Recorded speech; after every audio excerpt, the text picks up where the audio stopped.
Good morning, everybody. Welcome to another episode of Writers Chat. We are so glad that you're with us, whether you're here live for the recording or whether you're watching the replay. We're really excited today to talk to some of the folks who attended the recent Blue Ridge Mountain Christian Writers Conference. I want to make sure I get that name right. And they're going to tell us a little bit about their experiences. So I'm going to pass it over to Melissa, who's going to introduce Norma, who then is going to lead that trip down a memory lane that was only like last week. But Melissa. Okay, well, yeah, we're really excited to hear about it. I know for me that Blue Ridge is definitely one of those dream conferences I want to get to someday. So it's always fun to hear from everybody and share about their experience. And I know I've heard so far and seen so far that people have just had a wonderful time there. So we're excited to hear about it. And I am also excited to introduce my good friend, Norma Poore. For those of you who might not be among our regular group and aren't familiar with Norma, I'll just give you her bio here. That Norma has lived through difficult circumstances and now allows her journey to fuel her encouragement for those who are hurting. Her inspirational nonfiction is penned with honest transparency and filled with hope from God's word. As a respected member of the publishing community, she's an award-winning author, an editing manager of Almost an Author. She's married for 40 plus years, has 6 children and 11 grandchildren, and you can connect with her on social media or her website, normapoore.com, and I will make sure to share that in the chat also. So, and also, I got to throw in too, she's part of what I like to refer to as our mastermind group that we really need to get together, the Faith Writing Sisters, and we just enjoy each other and encourage one another. And I think that Writers Chat too is a good extension of that, and she's been an encouragement to us here as well as those who are joining her tonight or today. Sorry about that. So I guess right. Take it away, Norma. Okay. I just have one little minor correction. I need to update my bio. I have 13 grandchildren and number 14 on the way. So, yay, it's exciting. I love when we all get together. It's loud, crazy, and wild. And then I love when they all go home. All right, today I asked a few friends that were with me at Blue Ridge to come on, and we're going to kind of do like a panel discussion about Blue Ridge and all the great things that happened there. And it just so happens that all 3 of these ladies, as well as Sally, are all won awards at Blue Ridge. So it's really exciting. I didn't think about that when I asked them to join me, but they are all award-winning authors. So thank you, ladies, for joining me. And what I'd like to do is just start with the first question is, was this your first time to Blue Ridge? And if not, how many times have you been? And Annie, I'll start with you. If you guys will unmute. Hey, Norma and everyone. So this was not my first time to Blue Ridge. It was actually my 3rd time there. Nice. Rhonda? It was also my 3rd time, and very, very excited to have been there and to have seen all my friends. Sally? It was my first. Wonderful. Yeah. Cheryl? Okay, am I unmuted? This was my first time to Blue Ridge, and made arrangements for my husband to go also, so his first. And what's funny is I had been saying for a few years I really want to go to Blue Ridge, and my husband was saying, no, I don't know that we really need to do that. On the way home on the plane, he was saying, I'm a genius because I talked you into going to Blue Ridge. Not exactly how it happened. So, but first time, it was amazing. Great. This was my 3rd time. And as some of you may know, if you've been a repeat customer there, so to speak, every time I've gone, God's given me new direction. So this time when I went, it's like, okay, God, whatever you have, I'm listening. Cheryl and Sally, how was it for your first conference? Did you feel like They used to say it's like drinking water from a fire hydrant. Or did you just follow in God's footsteps and just took it all in? Sally? Both. I feel like the Florida Christian Writers Conference that I've gone to for the last 10, 11 years. But I've worked the last 3 years, so I just wanted to be an attendee at a conference, and I kept hearing good things about the Blue Ridge Mountain Christian Writers Conference, which is in North Carolina. Somebody asked in the chat. Up in the mountains, and I had in-laws about an hour over in Brevard, which is a little more hilly, and that was exciting. I don't care to do that again. But it was hillier than I thought it would be. I had friends who warned me, and I still brought heels to wear. Like a dum-dum, but it turned out it's okay, because sometimes, you know, the buildings connect and you don't have to actually, you know, wear hiking boots to maneuver the campus. So don't let me discourage you in that at all, because I have a friend who didn't go because of that, and I thought she could have done it. She could have, but it is a beautiful campus, absolutely beautiful. And I did 2 continuing classes that I was very interested in. And then some other classes. But so yeah, I did drink from the fire hydrant, but I kind of went with God with the morning class, and just did a little this, a little that. And one time I was going to do one class, but ended up doing something else. And I had heard that a number of times, just, you know, be open to the Holy Spirit telling you what to do. And so I was very cognitive of that. And I think it worked out well. Carol. I was amazed the entire conference by just the sense that God is pleased to be in the midst of his people, and that he is pleased to work through our hard work. And the evidence was in the people that I encountered. God ordained encounters. Norma was one. We sat next to each other for 4 days in Eva Everson's class. And but that was just affirmed over and over and over again through the week, how God was in the midst. He was pleased to be with 600-ish. I don't know how many were there, but I think it was around 600 other Christian writers and speakers who have the same mission, the same overall mission, and are united in that mission. To me, was the most powerful feeling. And I'd go again next week if it were held again next. Although maybe I need to rest up for a couple weeks. To me, that was just feeling the God-ordained encounters with people, the people we sat with at meals. I met a wonderful writer on the plane going, and another one coming back. People I may not have otherwise met, and God just put them right there next to me on the airplane. That was my biggest takeaway, I think. Great. Rhonda and Annie, as veterans of Blue Ridge, what was your overall feeling of this conference? Rhonda? I would say one of the things I'm always impressed about Blue Ridge is the amazing amount of prayer that goes into the planning of it. The spiritual sense, the worship was incredible.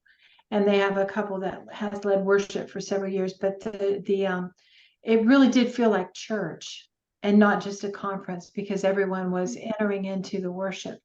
That part of it was really wonderful. The other outstanding aspect of Blue Ridge is their faculty. There were more than 60 faculty members. And yes, there were more than 600 people, but still that's a really exciting ratio as far as being able to really rub elbows with the people. I got to meet everyone I wanted to meet, and except I didn't sit with Norma. I mean, some of my buddies got shoved aside while I was pursuing, relationships and contacts with some of the faculty. One thing I've learned as a veteran, every time I go, I face more challenges. And one of the things we need to understand, if you're like me, and your writing is an expression of ministry or the calling of your heart, the enemy works overtime to make sure you don't get there. And I have a friend who has a phrase. She says, higher levels, meaning higher levels of the anointing and God's power, higher levels, bigger devils. And it was just a struggle for me to get there this year. And here's my daughter calling me on the phone, and I didn't silence it. Anyway, I almost turned around. This time my husband came with me, and this time, he had sciatica and he was in such misery. We were an hour from home and just nearly turned around. But as we persevered, God undertook. And so it's not always just a lark, to go to a conference like this. It is a spiritual endeavor that you need to cover with prayer. Annie? Yeah, I would definitely echo what Rhonda was just saying. It's not a lark to go to a conference like this. There is work involved. We go there to receive something to further our ministry or our work as writers and speakers. So we do have to go intentionally looking for what God is wanting us to receive there. We need to pray before we go, and as we're there, just that we would be guided to the right things, the things that God has for us as next steps. About this conference, I would say I agree. The faculty were amazing. The content of what was offered, it was so difficult to choose between the offerings that they had. And I, of course, had to get when you can't choose, you can purchase the recordings. So I've done that. And now I have to, again, be intentional about following up to listen to them, to receive even more. But the quality is good. The people are accessible. And so this is my third time. I would hardly call myself a veteran because I've only been writing really for 2 years. So I'm just learning like anyone else, I guess. But I think each year I've gone, I have felt God leading me to the next step. And I think you'll find the same thing if you're going to these conferences. That is so true, and ditto to what you all have said about the conference.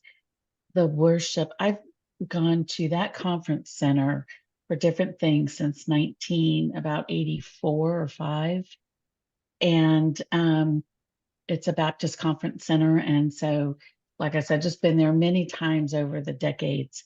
And Blue Ridge, honestly, has been the most spiritual of all the ones that I've been there.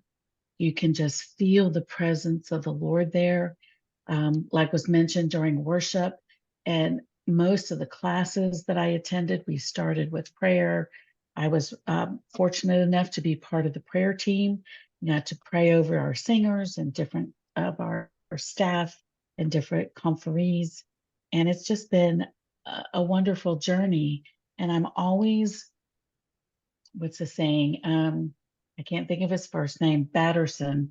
He writes the book, Draw the Circles. And God always has a holy surprise up his sovereign sleeve. And I love that saying because it's Mark Batterson. Thank you. Yes. And he says that in his book. And that is so true at Blue Ridge. And I'm sure all you ladies would agree there were things that God surprised you with.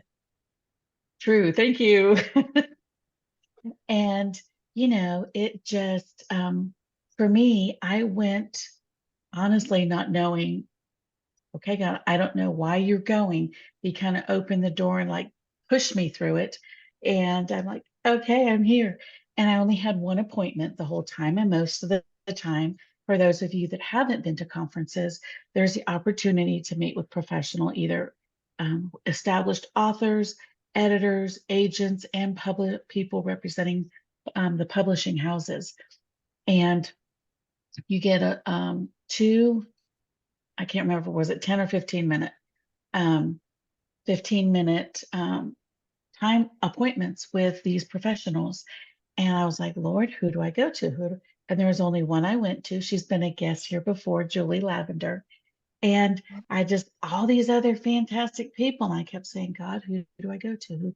And that was it. I only went to one this time. And that's okay. That was all he wanted. But the relationships that you make are really neat. Cheryl had just submitted a piece to me a few weeks ago for Almost an Author, for award-winning author Post.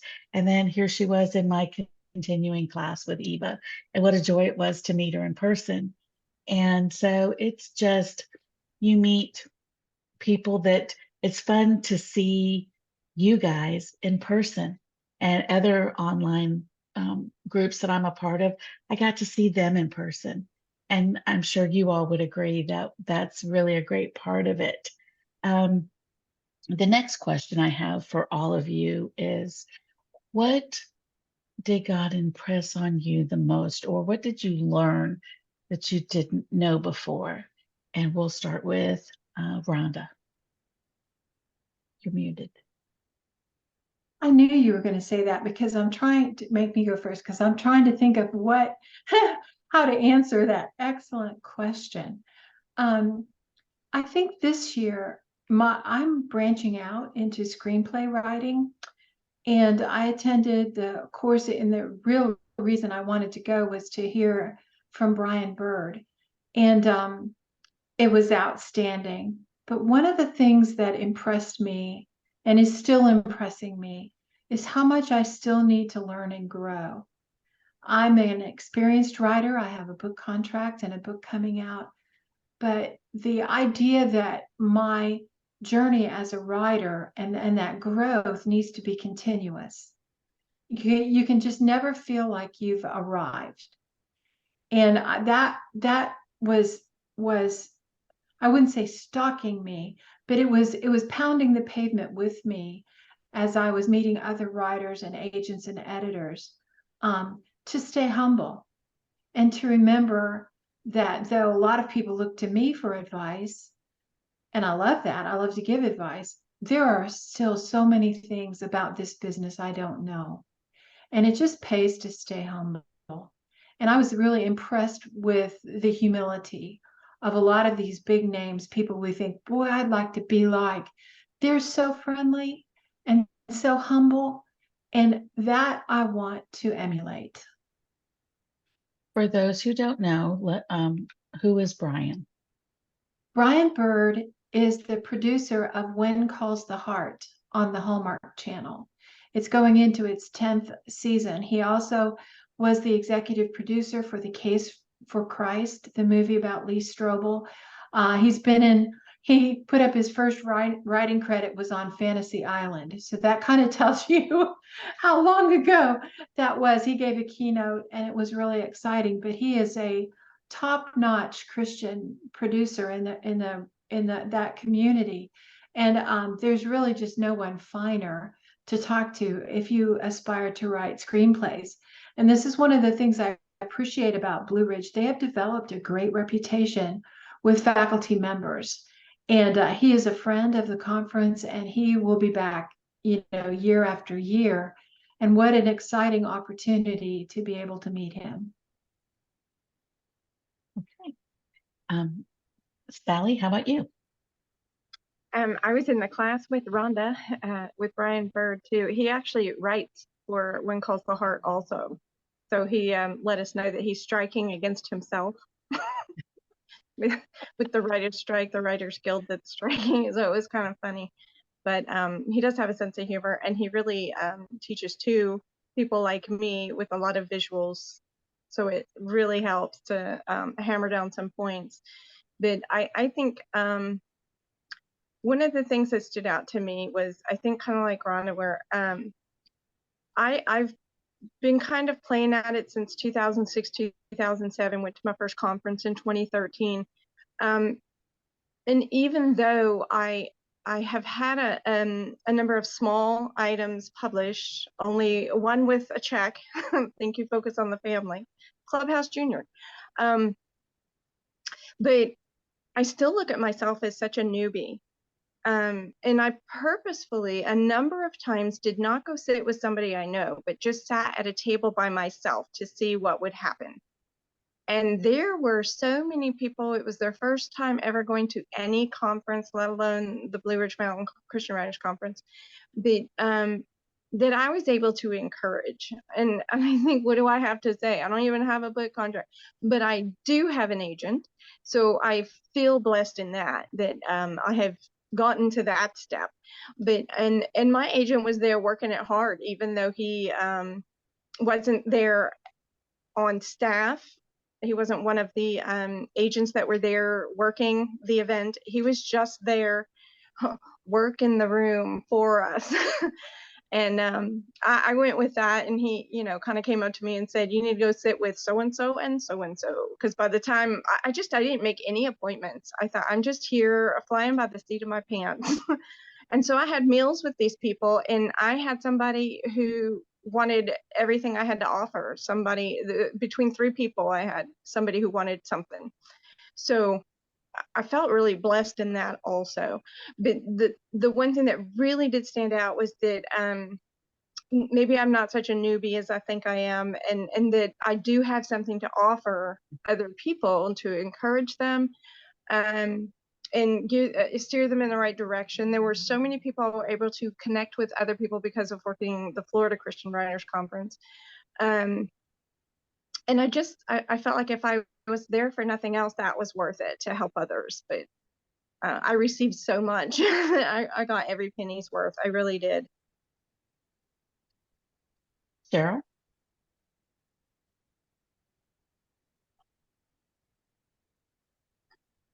Well, I have to second everything that was just said, because first of all, I had just signed a contract for my first devotional book. It'll be my 5th published book, but my first devotional book, before going to the conference, and I was full of doubt, because once you sign your name on that paper, it's like, oh goodness, do I have what it takes to now pull this off and finish it? And I was really doubting my own writing ability. And I learned what God wanted me to learn. I believe he brought to me at the conference. Through Eva's class, definitely just took me so much deeper into the word and into what God wanted me to know for this devotional book. I also was amazed at that God would grant favor to me, feeling like such a little people. I mean, I went just feeling so inadequate, and God granted favor. In fact, my husband Stan and I, we were saying we'll have to live to be 140 to be able to write everything that is on our heart. The number of requests for proposals that we received, from his screenplays to our books for teen boys and his men's devotional, and we're looking at each other going, I don't know that we can pull this off. So here we are again, and yet we're just trusting God to direct us. But the encounters were God ordained. They were planned by him. Again, as Rhonda said, Brian Bird was just phenomenal, and Stan was in his classes, and just so encouraged. We just came back very encouraged that God does see our work as valuable. Thank you for sharing. Annie? Well, I had just published my book a couple of months ago, and I feel like I've been just holding on by the seat of my pants, flying, I should say, and I am really just, it's been such a steep learning curve. And so when I came to the conference, I was looking for more information about how to get the word out about that book and just marketing, that kind of thing. And it's a personal, like, story kind of a book. So I realized that I would be needing to go out and put myself out there and do some speaking, which I do occasionally, but not all that intentionally. So I did attend the classes related to speaking and got so much good information from those. And I just, like, God is just saying, settle down. You know, you don't need to do all this at once. You can take it one little step at a time. And but I do need to be, as I said before, intentional about following up on what I've learned and taking that next step, not trying to do it all at one time, but taking the next step, preparing for what he might open up as doors for me to share his message. So I'm going to be spending my summer just trying to work through that preparation process and get things ready. I don't know where he's going to send me, who I'm going to speak to, but just taking what I got there and doing the next step, seeing what he does. That's amazing. And as I just have to ditto what everybody has said. And I also chose on purpose the majority of the time to not sit with people that I knew, because the whole point was to meet new people as well as hearing from God. And I was encouraged by so many people that I sat with, and I was able to be an encouragement to some of them. And I love when God just sets up those divine appointments. And it was a wonderful, wonderful experience. And I've walked away with yet another direction.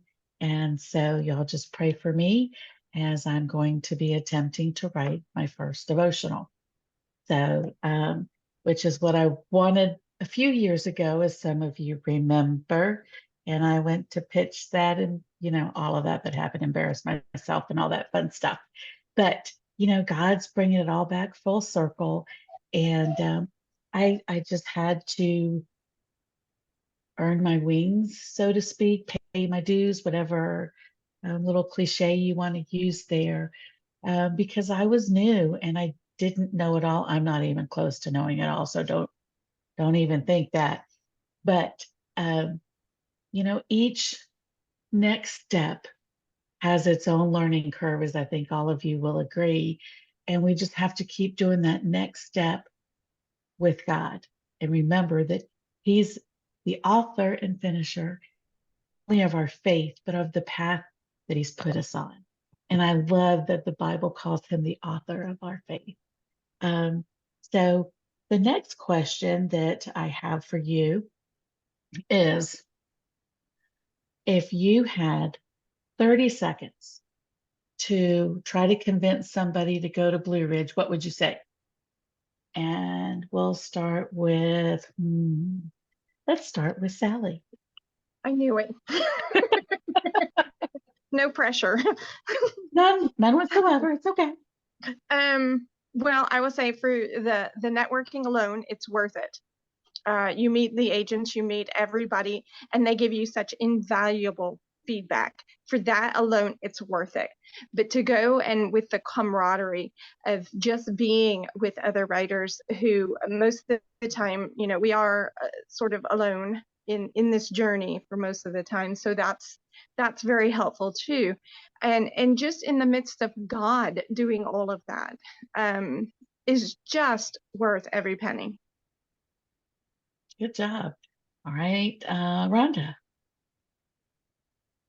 I will say, by the way, my internet connection is unstable. So if I freeze in an ugly pose, nobody can take a screenshot. Okay. But what I would say is, don't feel like you have to have arrived. We often give into that imposter syndrome where we feel like we're not good enough. Go with an attitude of it not being competitive and see it as joining hands with other writers on the journey. No matter where we are on the journey, we are one. And we're all trying to do the same thing, and most of us for the same reasons. So don't give in to that, well, maybe I'm not good enough idea, because everyone who's called to write needs to have an opportunity to hone their skills. And that's what the conference is all about. Wonderful, Rhonda. Thank you. Annie. Yeah, I will echo some things that have been said, but basically, if you think of us like pieces of a puzzle, when you go to something like this conference, you will see how you can fit into that bigger picture that God's putting together, and using people to get the word out that we are, like was already said, one body of Christ, and he's using our gifts. I would say that there's something for everyone there. When I first went, I had written one thing, one story, and I knew nothing. And I started learning, and then each year there's something new. So from beginner to experienced, you will find something to learn. You will find connections to make in the industry. You will certainly learn a lot if you want to publish, and you will make lifelong friends. Cheryl.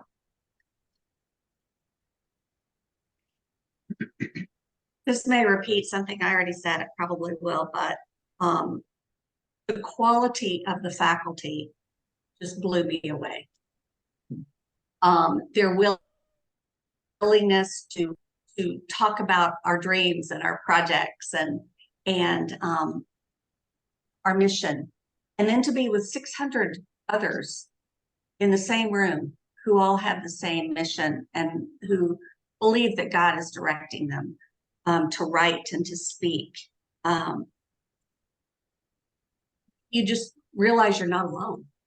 And to me, that's one of the biggest gifts, is to realize that, you know, I can sit here 8 or 10 hours a day in front of my computer and feel very alone, but I'm not alone. There's an entire army out there who God has called to write, speak his word, and to encourage others. That's my takeaway. That's great. As you were saying that, Cheryl, I thought of, and probably many of us have seen, if we've studied the armor of God, pictures of Roman soldiers in a pack, and there's like they just look like a square of them, and they've got their door-sized shields up in the front. Some of them have them on each side, some of them have them on their back, and some are holding them overhead. That's what it's like when you go to Blue Ridge.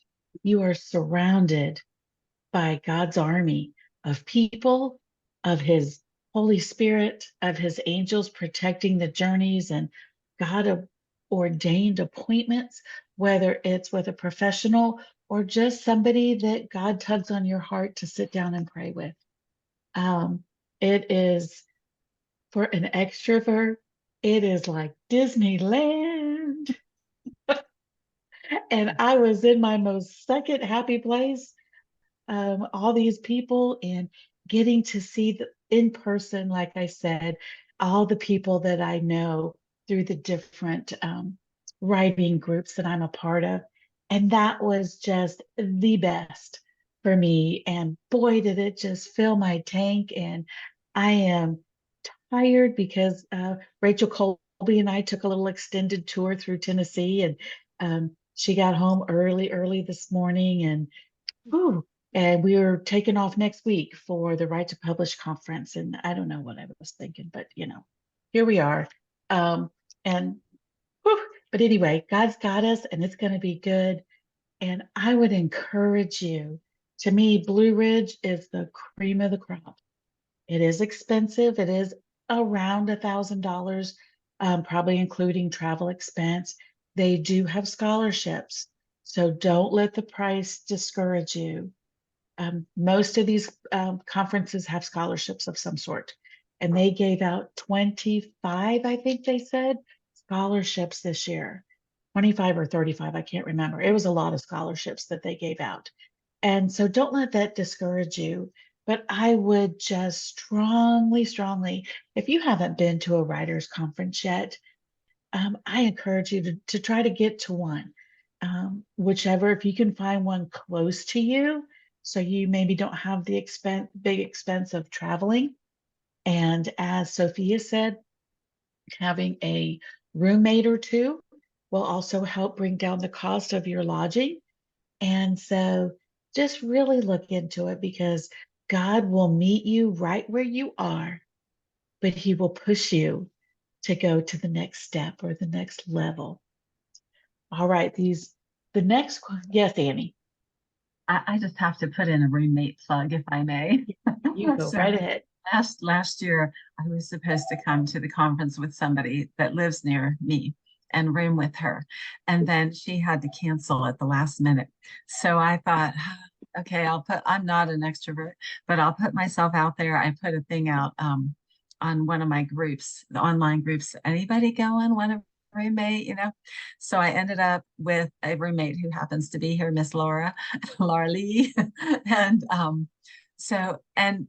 so we roomed together, two complete strangers, but it was an immediate bond, and we're best buddies and just really enjoy each other's company and keep in touch all through the year. So put yourself out there and do it. All right. My next question is, how many, well, let me rephrase this. Tell us a little bit about the piece that you submitted that you won an award for. And let's start with Sally. I did not win an award at the But you Blue- did. No, I wish. I could have sworn they called your name. I'm sorry. I apologize. That's all right. I submitted for a kids board book on Who is My Enemy. So Tell us a little bit about it. It talks about the little girl next door who kicks you in the shin. The man down the road says, "Get off my grass." It goes through everything, and basically at the end, it sums it up that there's really just one enemy, and it's not the people in your life, but it's Nice. Satan, the devil. Right. Good job. Now, do you have a contract? Have you been able No, or but submit proposals yet? Somebody asked for it, so we'll see. Good. My agent's on it. Yeah. Good job. Annie. Yeah, so I won a third place Selah for a devotion that I wrote. It was printed or online in Crosswalk, and it was about how Jesus went to the Garden of Gethsemane and asked his disciples to pray, and they kept falling asleep. It was called "Are You Still Sleeping?" because that's what Jesus asked them. And I told a story about how I was in Russia, in Moscow, in Russia, with my son and a group of Americans, and we went to the Bolshoi Theater, an amazing opportunity. And we were so tired because of our travel that we had been up for like 2 days, and we all fell asleep during this awesome, amazing ballet. But anyways, but it was about staying awake, and alert to God. And the other thing I won was a first place for a print article in Today's Christian Living. And that was about a woman who I know that died a couple of years ago. And she was an amazing woman who had such a big heart for kids, and she had adopted, I want to say 15 kids or something. And she's younger, like maybe 50 years old, and they had just adopted like 3 or 4 more kids at this time. And they were so young. And I remember thinking at the time at her funeral, like, God, you brought these children to her, and she had so much work to do yet. And it didn't make sense to me, but I likened it to a baseball analogy for anyone who likes baseball. It's called the closer. And there's always a pitcher that comes in at the end and finishes everything up. And so it's like God I realized God is connecting our work. We all have an end time on earth, and God connects it. We're not going to do it all. We're humans and we're not perfect, but God will connect those threads from our life with the next person he brings along. And then ultimately, he is the closer. He will finish what he started. And as you said, Norma, he's the author as well. He starts and finishes. Cheryl.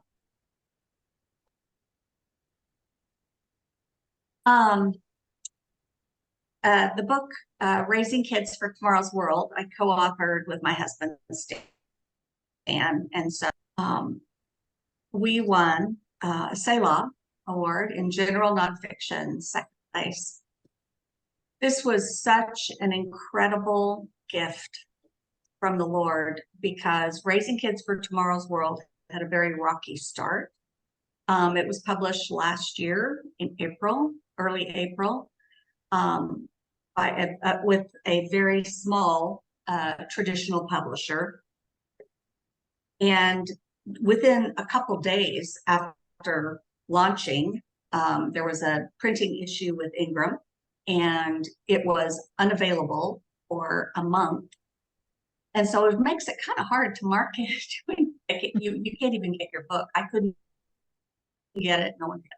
And so that happened for a month. And then right after that, the publisher sold someone else.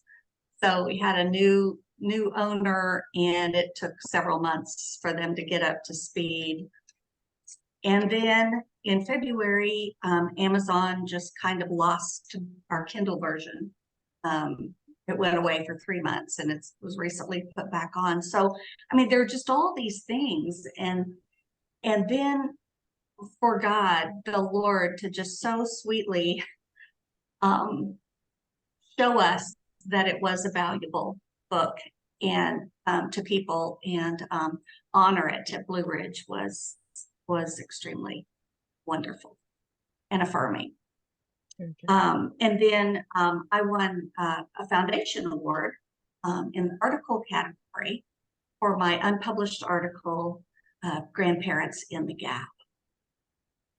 So just an encouragement to grandparents that you have a place with your grandchildren as a second generation, as Scripture encourages us to. So anyway, I was excited, and had a publisher come up to me and say, "Have you thought about turning that into a book?" I said, "Well, it'll have to go on my list but of projects, but I do have a book outlined. I already had that done." So that was encouraging. That there's a need for that, to encourage grandparents, because not all grandparents are in a situation where the grandchildren are easily accessible. Right. Congratulations. What can we do despite the challenge? Rhonda. Well, I think I taught on Writers Chat my class on entering contests and winning contests. And all of that advice still stands. One of these days, I'm going to enter the Selah Awards. I tried to enter them this year, but I missed the deadline by a day to enter. But that, I believe, was the Lord, and I'm learning to live with that. But I also won 2 awards in the Foundations Awards. And this is what I would say to all of you who don't have a publishing credit yet. They allow you to enter your writing in the Foundations Awards, even if it's unpublished. So I have a contract from my historical romance, so I could not enter that category this year. But what I did was I entered the short story and the screenplay categories with basically the same story. It had a different title, but my screenplay that placed in the 168 Film Festival contest, I entered that, and that's what won the screenwriting category. And then it's an allegory that I turned into a short story. And here's the thing. For me, contest isn't about just getting to strut your stuff on the stage. It's about your name being recognized for quality writing, that your work has been judged as being superior. So The short story that won, I pitched also to someone, a publisher at the conference, as a combination between an allegory and a devotional. So we'll give a section of the story, and then we'll have a set of devotionals that match up. It's a very unique concept. This publisher said, we've never seen anything like that, but I'd like to see it. But here's what I want to tell you. After I won the award, and when he came up to me and he said, I really want to see your proposal.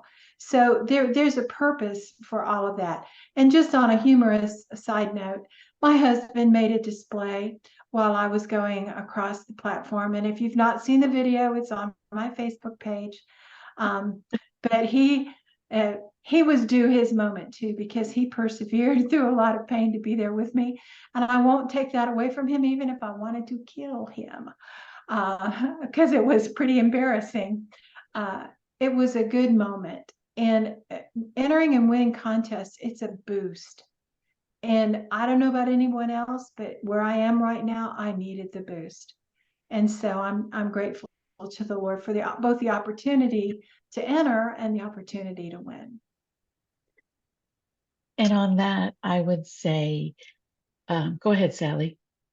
I want to say I was there for the display from her husband, and there were people all around me voting him for husband of the year. So even though she was quite embarrassed, it was lovely. Yeah, I would say that half the people looked at me with pity and the other half with envy. So that's kind of the way it was. It was very sweet. I was like, It was. oh, He is people a around sweetheart. me were all going, Oh, he's a sweetheart. but back to entering for contests. It takes, you have to be brave a little bit to enter a contest, because you're being vulnerable. You're putting your baby, your work, what you've put your heart and soul, blood, sweat, and tears into, and you're putting it out there to be judged. I actually entered into the articles and I didn't win this time, but that's okay. There is, your name is going before professionals, even as because that's who judges. And so your name's getting out there. They're seeing your work. And then as you improve, they're seeing that improvement as well. And sometimes, as my friend Rachel Colby said, perhaps the words that you submitted were just what that judge needed at that moment. So maybe it's not about you winning an award, but maybe it's about your words encouraging others. And that just gave me a great, great perspective on, submitting and not winning a contest, because it's all in God's hands, and he's the one that sets those things up. And even though I didn't win, I cheered everybody on, and it was great to see so many that I knew crossing the stage. So it was wonderful. Sally, go ahead. You had your hand up. Yeah, and just that the fee for the contest goes towards the scholarships. So even if you don't win, you've made a donation towards the greater good. Yes, that's true. That's a lot of how they, depending on how many people enter contests, depends on how many scholarships they can give out. So with just a few moments left, any last minute thoughts from my panel here on Blue Ridge specifically? Anybody? Rhonda? I will say how I wish I had done some working out before I went. And this may not be true of any other conference, but sister, get your sneakers on. And I should have known that. This year I had trouble with my knee. There are ways to get around and using elevators and so forth. But especially at Blue Ridge, the physical stamina that you need is significant. And it would have been helpful to me if I had gone out walking and get myself in a little better shape before I went. And it put a damper on what I was able to do. I'm still glad I went, but I could have done more if I had been in a little better shape. And I would say amen to that. I was in the complex called Mountain Laurel, which is all the way at the back, and had to climb up that hill. And one time, Edie Melson had pity on me and she gave me a ride. And I was so thankful because it was like Wednesday. So it was the last full day. And I'm just slumping up the hill, like, oh, Lord, help me get up one more hill. So yes, be sure to work, even if you normally work out, but you're not in a higher altitude or you're not around hills, you need to amp up your workout because being the higher altitude and the hills will you'll be very tired pretty soon. So Another little thing I will say is don't feel like you have to attend every single thing. In a 4-day conference, I don't know about anybody else. Maybe you could if you're a young little perky thing, but I'm not. And I gave myself the grace to skip. I skipped a couple of keynotes. One of them, I took a good 45-minute nap and I needed it. I also didn't schedule myself into workshops when I was going to have an appointment because I wanted to focus on that appointment and be sure I was absolutely mentally ready, and arrived early so I wasn't all out of breath, huffing up the hill and then sitting down in 15 minutes and I can't get a word in because I'm out of breath. I mean, there are practical considerations to making the most of your experience. Sally. I'll add that the first night in the auditorium, I was not ready for the sign up because at Florida Christian Writers Conference, we do it on Thursday afternoon. I think we do it. And so that was like 24 hours after the first event. And so I wasn't ready and I just didn't get that far before I went up there. And so I thought, well, I'll just, play it by ear. But when my agent said I want you to meet with person A and person B, I thought, oh my gosh, that's way up there in the highest building. And I thought, I'll catch him at mealtime. Yeah. So I would just encourage all of you, plan for next year, pray about next year. And it is whether you have something to submit or you don't, whether you have something to pitch. Like I was telling a couple of my writing people, I don't know why I'm going. I don't have anything to pitch. I only entered one thing. And, I'm even doubtful about that. And so but it was so good. God just met me, as I said earlier, God met me exactly where I was and led me to the next spot, the next plateau, the next level. And he will do that no matter where you are in your writing journey. And I've been to several conferences and they're all great. They all serve a little bit different purpose. Blue Ridge is, to me, as much of a spiritual journey as it is a writing journey. And so I hope we've encouraged you today with our stories of, being out of breath and feeling really out of shape and, submitting and not winning awards. It was still a fabulous conference and beautiful friendships were made. And I would encourage you, if you go, sign up early. And I strongly, and I think Cheryl would agree with me, sign up for Eva's class. It is life-changing. It was just phenomenal. And that's all we can say about it because she pounded in our heads, this room is like Vegas. What happens in Vegas stays in Vegas. So that's all I can say about it is sign up. So thank you all for letting us share our stories and our experience. And that's all we have for you today. Thank you, ladies, for joining me so much. I appreciate you. Thank you so much. That was great to hear your insights on the conference. And I know Blue Ridge it does have that reputation of being just probably one of the best conferences that we have here. And I think I know several of you have been there before, and I was there once, and it is just a wonderful, wonderful experience. Norma, thank you for corralling and inviting these wonderful ladies to join us today and for facilitating the conversation. Really appreciate you for doing that.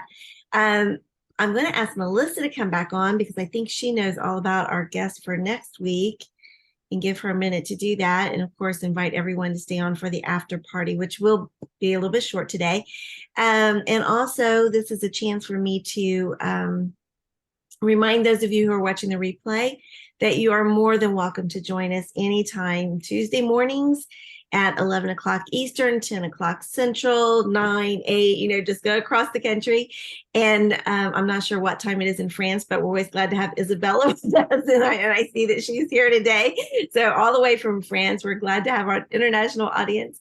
But yeah, we really would be delighted to have you join us when we do the program, and also to join our Facebook page, Writers Chat Members, or that's the name of the group. And then on the Facebook page, you can find all of our videos, including the one that Rhonda referenced earlier about entering contests, and just a lot of others. We have a pretty great playlist after all these years. So we invite you to do that. Melissa, next week.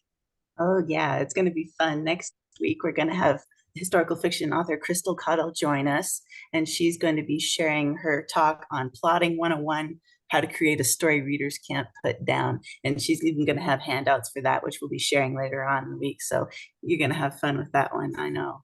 I've attended some of her talks before. I won a Kentucky Christian Writers Conference, and she's a lot of fun. So wonderful, wonderful. Okay, well, thanks again, everybody. Norm, did you have anything else you wanted to add? I was just going to say, Isabel said it's 5 p.m. her time. So there you go. Thank you, Isabel, for jumping in as soon as you get home from work. I know that's not always easy, but thank you for joining us. We're really glad to have Isabel with us. All right, everybody. We will see you next week. In the meantime, keep writing. Bye-bye.